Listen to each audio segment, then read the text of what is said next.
안녕하세요. 오늘의 데일리 뉴스레터에 오신 것을 환영합니다. 1. 분노가 한계에 이르렀다. 2. 모든 불법 중국 선박을 파괴하십시오. 3. 시진핑은 헛되이 철수했습니다. 한번 진실을 알아봅시다. 오래전부터 한국을 괴롭힌 중국 불법 어선. 그동안 어민들의 피해에도 불구하고 중국 정부의 간섭 때문에 해경이 적극적으로 방어에 나서기 어려웠던 것이 사실인데요. 더는 중국에게 휘둘리지 않겠다는 한국의 태도에 중국 정부는 당황하지 않을 수 없었다고 합니다. 강경하게 바뀐 한국의 태도와 오히려 한국 눈치를 보게 된 중국.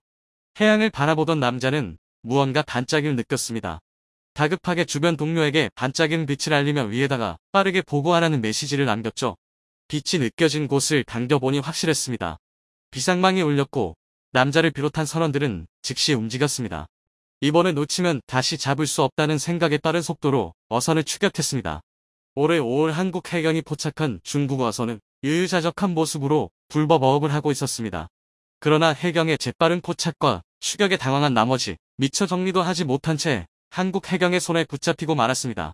잠잠해지던 모습을 보이던 중국 어선은 최근 갑자기 저인망을 빌어 각종 도구를 챙기고 서해로 나와 각종 어류들을 낚는 모습을 보였습니다. 과거 중국 정부와의 협정으로 불법 어업 근절을 위해 협약을 맺었던 것을 잊기라도 한 듯. 이들은 서해를 자신의 영토인 것처럼 간주버젓이 한국 해경이 있음에도 불구하고 불법 조업을 단행했습니다. 보다 못한 해경은 이들을 잡는 데 온 힘을 쏟았지만 중국과의 외교 관계 때문에 적극적인 제재가 불가능했습니다.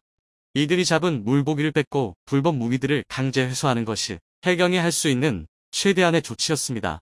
불법으로 어업 활동을 하는 이들 어선을 단속하는 것이 한국의 적법한 활동임에도 불구하고 이를 건드리는 것에 중국 정부는 예민하게 반응했죠. 특히 중국인들을 함부로 건드린 것이 중국 정부를 분노하게 만들었습니다. 국민들이 한국인들 손에 잡혔다는 것이 중국 정부의 불만 요소였죠. 실제로 과거 한국 해경정이 중국 어선에 의해 침몰된 일이 있었는데요. 이때 당시에도 명백히 중국 어선의 잘못이 분명함에도 불구하고 중국 정부는 한국의 잘못이라고 규정하는 등 제19 감싸기에 나섰습니다. 당연히 이를 잘 알고 있는 중국 불법 조업선들은 자국 정부의 보호를 믿고 더욱 날뛰는 모습을 보였습니다. 이들이 주로 출몰하는 지역인 서해는 중국 어선들에게 황금 지역으로 다양한 어류를 포획할 수 있는 것은 물론 북한의 존재 때문에 몸을 숨길 수 있는 여력이 있습니다. 한국과 북한이 서해 수역을 분할해서 점유하고 있기에 만약 중국 어선이 불법 조업을 하다 한국 해경에 발각되더라도 북한 쪽으로 달아나면 한국에서는 손을 쓸 수 없습니다. 만약 해경이 북한 쪽으로 포격을 가하기라도 한다면 북한은 이를 공격이라고 간주. 한국으로 포격을 가할 수도 있어 사소한 문제가 국제 문제로 비화될 수 있기 때문이죠. 최근에는 서해에서 조업하는 행위에 대해 불법이라는 인식도 없는 상황. 서해를 중국 바다라고 생각하는 이들이 많아지면서 해경이 조업하는 것을 단속하려고 가까이 가면 오히려 이 행위에 대해 침략 행위라고 규정지으며 들에 비난하는 일이 잦아졌습니다. 기술의 발전도 중국인들의 불법 어업을 막지 못하게 만들었습니다. 최근 중국이 사용하고 있는 고속보트는 시속 90km에 달하는 물건으로 해양경찰이 운영하고 있는 선박에 비해 기동력에서 월등하게 설사 발각되더라도 중국 쪽으로 쉽게 달아날 수 있습니다. 실제 운영 시 최대 88.9kmh의 속도를 낼 수 있는 것으로 밝혀졌다. 해경이 보유한 고속단정의 최대 속도 70kmh를 가뿐히 뛰어넘는 수치입니다. 그동안 해경은 어떤 무력 수단을 쓸 수 없어 답답한 상황이었죠. 그런데 이번에 한국 정부에서 특단의 조치를 세운 것입니다. 그동안 유명무실한 포격 조치를 강화하고 실제 불법 어선에 대해 포격을 강행, 필요하다면 무력 충돌도 현장에서 진행할 것을 주문한 것이죠. 그전에는 중국과의 관계에 악영향을 미칠 것을 두려워한 정부에서 조치는 만들어놨어도 실제 실행에 미온적이었지만 이번에는 확실하게 대응하자는 취지로 노선을 변경한 것이죠. 그리고 가장 최근에 중국 어선을 향한 실제 포격이 실행되었습니다.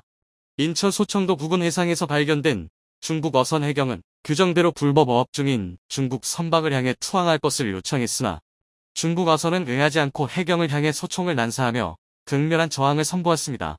중국 어선은 당연히 해경이 포격에 겁먹고 물러날 것이라고 생각했죠. 이제까지 중국 어선에 대해 직접적인 공격을 한 일이 거의 없었기에 시간을 벌고 도망칠 궁리를 했는데요. 그 순간 어선에 엄청난 충격이 가해졌습니다. 한국 해경이 본격적으로 포격을 쏜 것이죠. 중국 어선 정중앙을 포격해 움직일 수 없게 만들 수 있었지만 일부러 빗맞추면서 중국 어선 무력화를 노린 것인데요. 이 포격 한 번에 중국 어선은 혼비백산했습니다. 설마 했던 포격이 일어나면서 살아남지 못하겠다는 두려움이 든 것이죠. 해경은 강력한 포격 한 방으로 이들 중국인들을 제압했습니다. 일부 중국인들은 어선에 달려있는 고무보트를 이용 빠른 속도로 목숨을 부지하고자 했지만 해경의 500톤급 중형함정 고속단정이 추격해 이들을 확보했습니다. 시원한 한 방을 보여주며 중국에게 본때를 보여준 것인데요. 중국 정부 말을 믿고 뻔뻔한 태도로 조업하던 중국인들은 과격한 한국 정부에 대응해 충격을 받았습니다.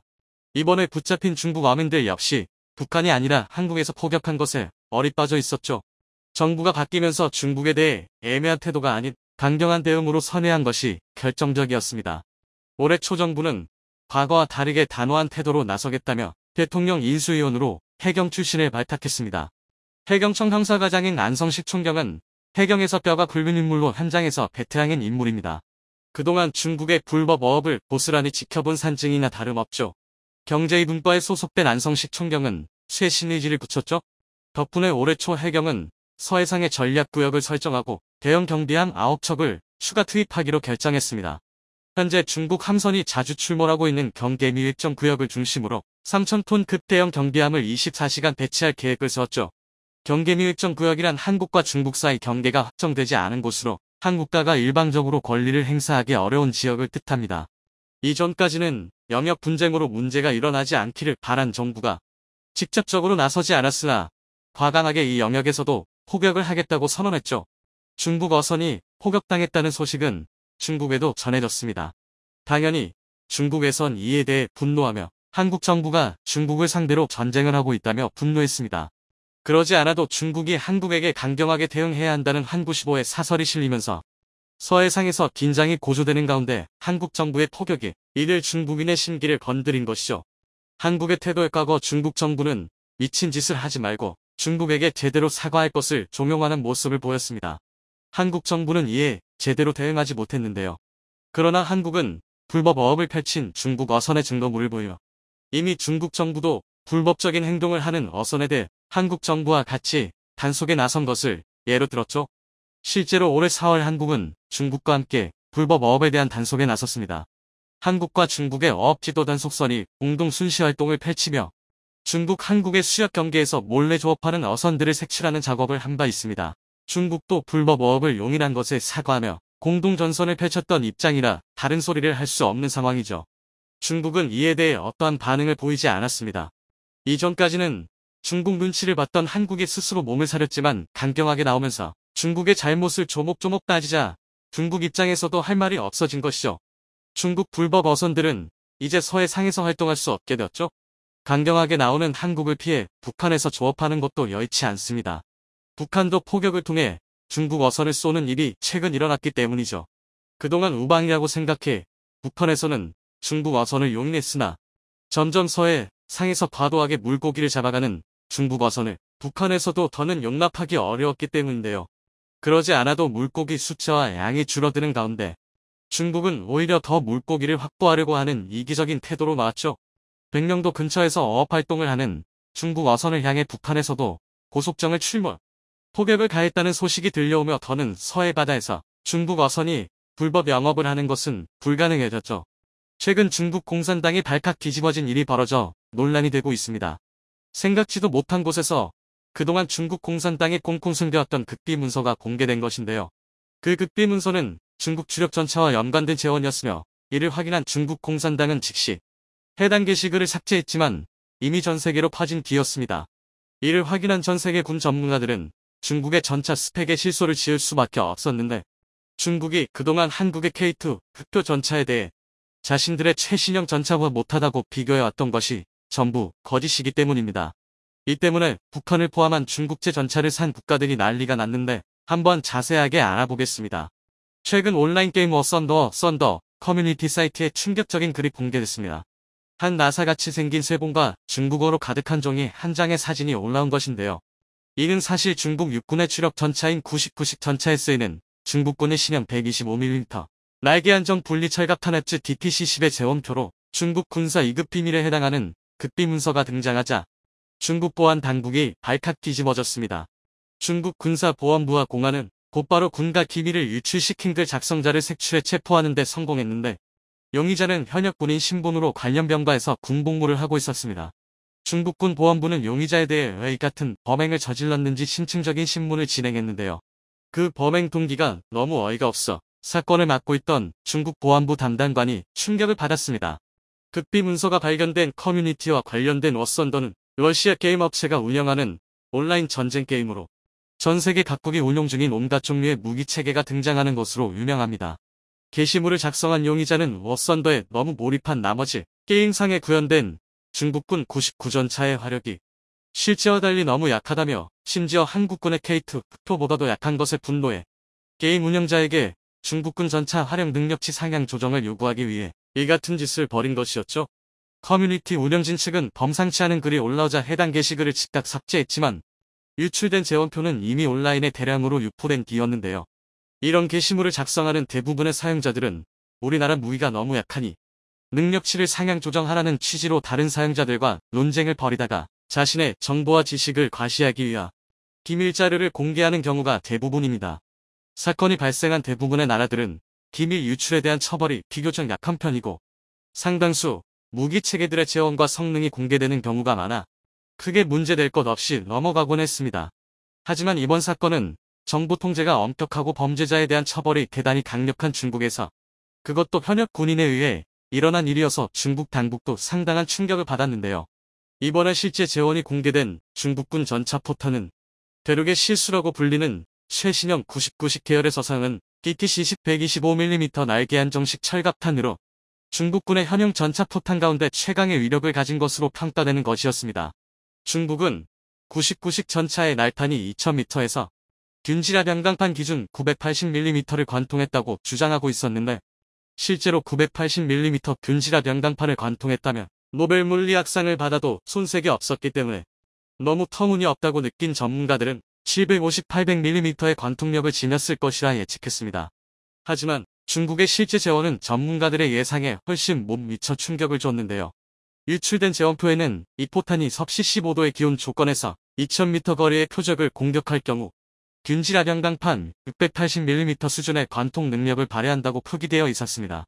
또한 중국과 러시아 무기체계 대부분의 교범 카탈로그상 데이터는 모든 조건이 완벽한 상황을 전제로 한 실험실 데이터인 경우가 많아 실제 관통 능력은 680mm보다 훨씬 떨어질 것이라는 평가를 내렸습니다. 더 중요한 것은 중국의 날탄 소재가 현존 최고 관통력을 지녔다는 열화우라늄으로 만들어진 것으로 알려졌는데 이는 약해도 너무 약한 수준이었습니다. 실제로 서방제 120mm 날탄의 표준처럼 평가되어 독일 라인메탈의 120mm DM513 날탄은 동일 조건에서 650mm 이상의 관통력을 확보하고 있는데요. 2010년대 이후 서방 각국의 120mm 날탄은 기술적으로 급격히 진보하기 시작해 미국은 44구 경장 주포에서 발사할 때 기준으로 760mm의 관통력을 갖는 M829A3에 이어 무려 950mm급 관통력을 가진 M829A4를 내놓았습니다. 이를 모두 관통자로 매우 무거운 물질인 열화우라늄을 사용하며 포구 초속을 비약적으로 목표 관통력 향상을 이루어냈습니다. 텅스텐 관통자를 사용하는 포탄 가운데 가장 우수한 기술력을 가진 것으로 평가되는 한국은 K2표가 발사했다고 가정할 때 K79 모델에서 830mm 이상의 관통력을 확보한 것으로 알려졌습니다. 이 정도 수준이면 현존하는 거의 대부분의 러시아 중국제 전차를 손쉽게 격파할 수 있는 위력입니다. 하지만 중국의 날탄은 서방제 포탄보다 더 큰 구경을 갖고 있음에도 불구하고 카탈로그상 관통 능력이 600mm를 조금 넘는 것에 불과한 것으로 드러나 완전히 망신당하고 있는데요. 이 포탄은 카탈로그 데이터상 1760ms라는 빠른 포구 초속을 갖고 있고 관통자로 열화우라늄을 사용하는 중국의 최신형 전차 포탄임에도 불구하고 텅스텐을 사용하는 독일이나 한국제 날탄보다 관통 능력이 크게 떨어지며 이 정도면 서방제 전차들의 장갑을 뚫을 수 없는 것으로 드러났습니다. 이런 일이 일어나고 있는 이유에 대해 고질적인 중국의 다운그레이드 카피 문화 때문으로 보고 있습니다. 중국이 자국산 전차 개발의 기술적 토대로 삼은 구소련제 전차들이 가지고 있던 기술력 부족과 설계 오류들을 중국 전차들이 그대로 물려받았는데요. 기본적으로 구소련제 전차들은 작고 가벼운 것이 특징이었습니다.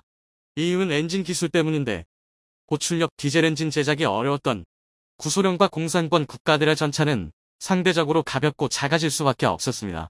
이 핸디캡은 전차의 내부 구조와 성능에 결정적인 악영향을 미쳤는데 그 선물이 분리장전식 탄약이죠. 구소련의 전차들은 크기와 중량의 제약이 있을 수밖에 없었고 이 때문에 전차 내부 공간이 매우 좁았습니다. 그럼에도 불구하고 서방 전차들을 파괴할 수 있는 공격력을 가져야 했기 때문에 동급 서방제 전차보다 더 큰 구경의 전차포를 탑재해야 했는데요. 더 좁은 포탑에 더 큰 포탄을 싣게 되면 장전 작업이 어려울 수밖에 없어 적재 탄수도 줄어드는 문제가 발생하는데 소련은 이를 분리장전식 탄약과 자동장전장치 도입으로 해결했습니다. 거의 1m에 달하는 포탄을 관통자와 추진장약으로 반토막 내 길이를 줄인 뒤 이를 포탑 주변에 둥글게 설치한 자동장전장치에 적재하는 방식으로 장전 문제와 적재 탄수 문제를 동시에 해결한 것이었습니다. 문제는 이러한 방식이 근본적인 해결책이 될 수는 없었습니다.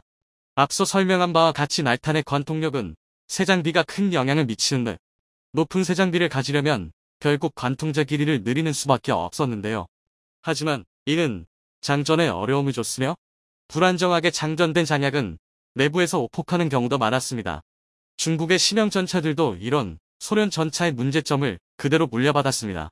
포탄 역시 전체 면적의 절반 이상이 쐐기형 증가 장갑으로 이루어져 있어 실제 내부 면적은 러시아제 전차들보다 비슷하거나 조금 더 나은 수준인데 중국 관영 매체를 통해 보도된 99식 전차의 내부 공간을 보면 중국인의 평균 체형이 러시아인보다 작다는 점을 감안해도 대단히 협소하다는 것을 알 수 있습니다. 협소한 내부 공간은 포탄의 크기에도 영향을 미쳐 관통자가 작아진 나머지 관통력이 떨어졌다는 게 물리학자들의 의견입니다. 때문에 전문가들은 현재 중국의 전차는 K2표와 실전에서 맞붙게 되면 15일 교전비가 나올 수도 있다고 보고 있습니다.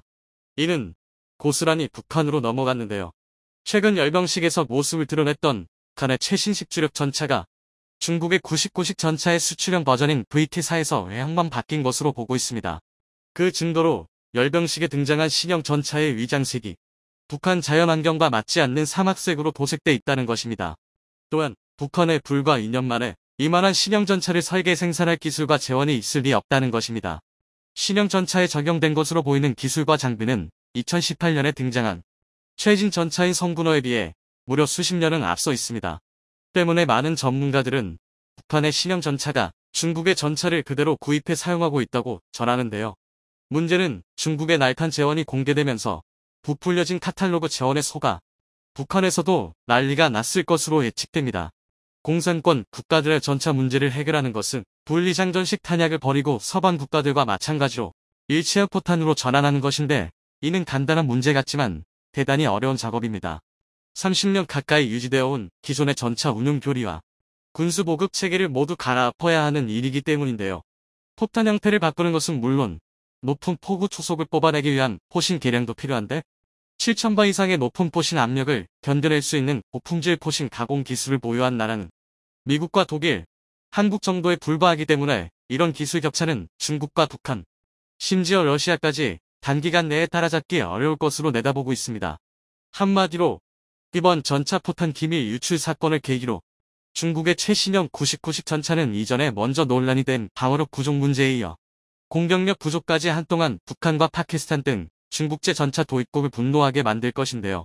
외형은 그럴싸하지만 기반 기술이 1990년대 우크라이나에서 가져온 T-80 수준에 불과했던 만큼 충분히 예견됐던 상황이죠. 게임에서 중국 전차가 한국의 K2 흑표보다 약하다는 이유만으로 군사 기밀을 폭로해버린 중국 군인뿐만 아니라 말도 안 되는 재원으로 세계를 속이려 했던 중국 정부 또한 문제가 많아 보이며 몇 년 전 중국은 탐지 거리가 무려 3,000km에 달하는 초지평선 레이더를 배치한 적이 있습니다. 템보라는 이름이 붙은 이 레이더는 서울과 도쿄 방향을 겨냥해 배치되었고 이미 후베이, 허난, 안후이 세 개 성의 교차 지점에 설치해 놓은 첫 번째 레이더가 남중국해와 오키나와를 감시하고 있죠. 이 둘을 동시에 운용할 경우 중국은 한국, 일본의 전국토를 넘어 서태평양 전역까지도 모두 뒤덮는 시야를 갖추게 되나 한국이 사드를 배치한 일로 중국이 길길이 날뛰면서 보복까지 했던 것을 떠올리면 내로남불 그 자체가 도무지 이해가 가지 않는 일입니다. 중국판 사드 레이더가 배치됐다고 언론에 대서특필됐던 이 사건은 의외로 별 파장을 일으키지는 않았는데요. 이는 우리 힘으로는 중국 땅에 있는 레이더를 어찌해볼 방도가 없었기 때문이었습니다. 당시에는 중국처럼 외교 정치적인 보복을 할 만한 힘이 없었을 뿐더러 유사시에 직접 레이더를 타격할 능력도 갖추고 있지 못해서 한국은 그저 분을 삭힐 수밖에 없었습니다. 그런데 이때 맺힌 한을 풀 수 있는 힘을 조만간 한국이 얻을 수도 있다는데요. 무슨 방법인 것인지 한번 자세히 알아보겠습니다. 최근 우크라이나의 파죽지세가 예사롭지 않습니다. 어느새 러시아에 점령당했던 전선 북부의 땅을 대부분 수복하고 동부를 공략 중이죠. 얼마 전에는 전선 동부의 주요 거점인 도네츠크 공항까지 탈환했다는 소식도 들려왔는데요.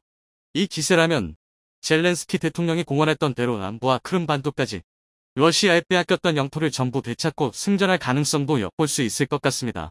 우크라이나의 이번 공세는 미군과 긴밀히 협력하여 몇 달 전부터 세운 계획이라고 하는데요.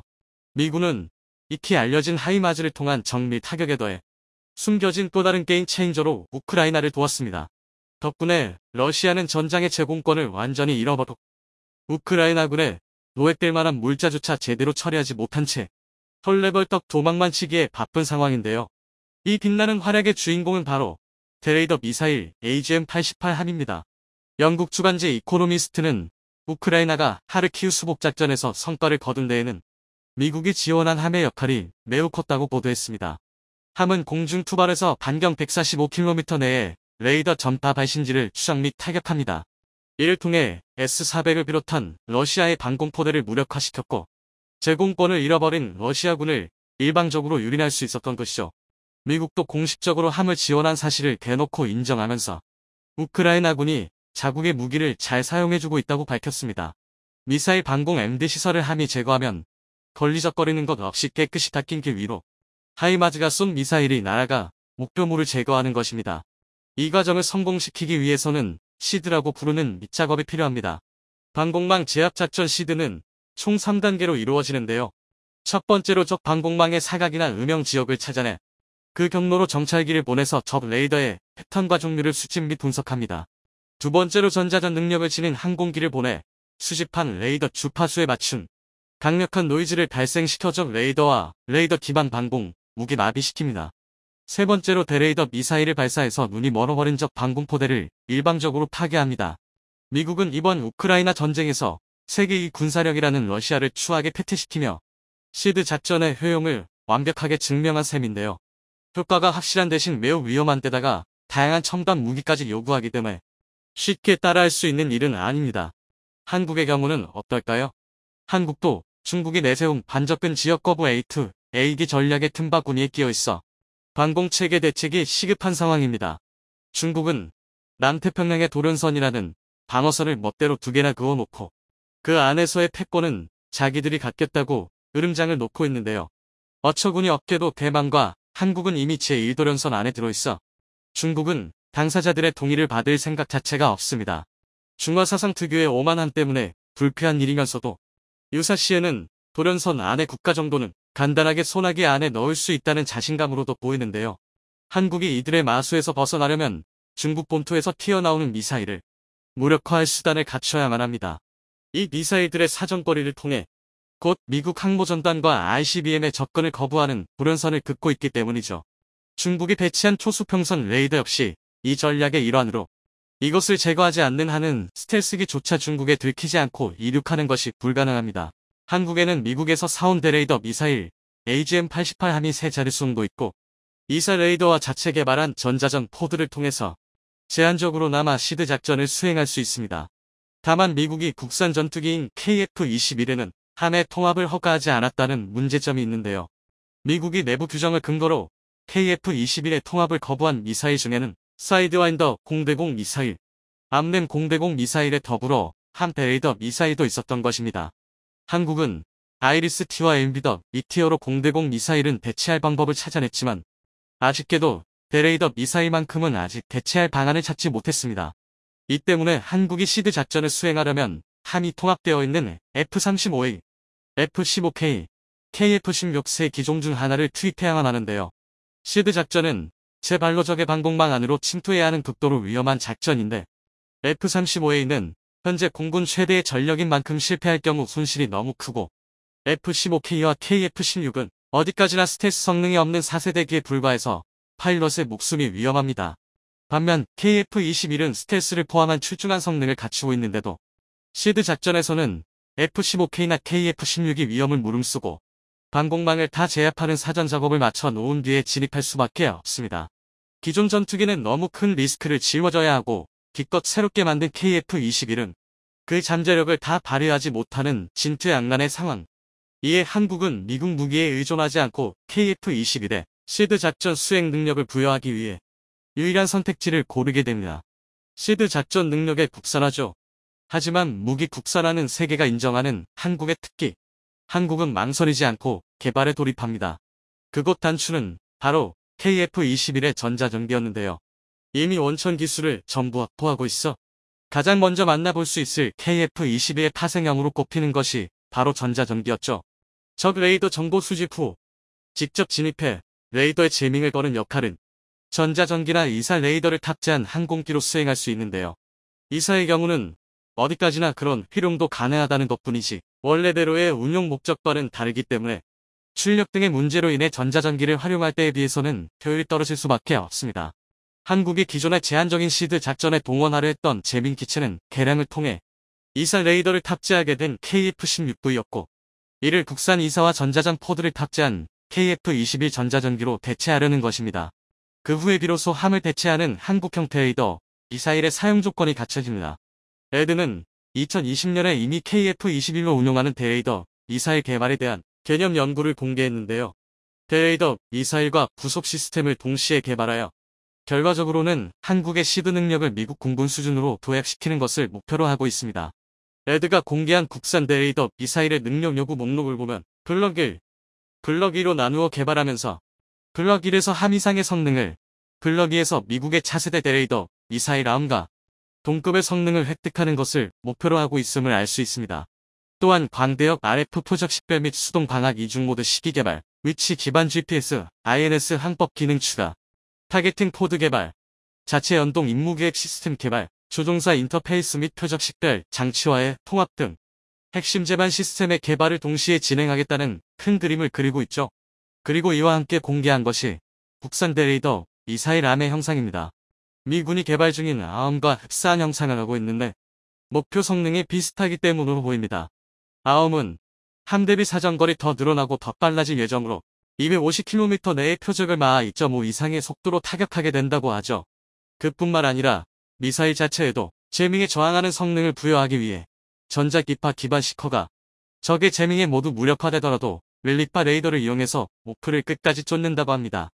국산 대레이더 미사일 아미 아움과 비슷한 형상을 하고 있는 것은 이들 성능까지 모두 따라잡겠다는 뜻으로 보입니다. 이 계획이 성공적으로 진행된다면 한국은 드디어 중국이 과거 초수평선 레이더를 배치하며 내로남불식으로 나왔던 일에 서력을 할 수 있게 됩니다.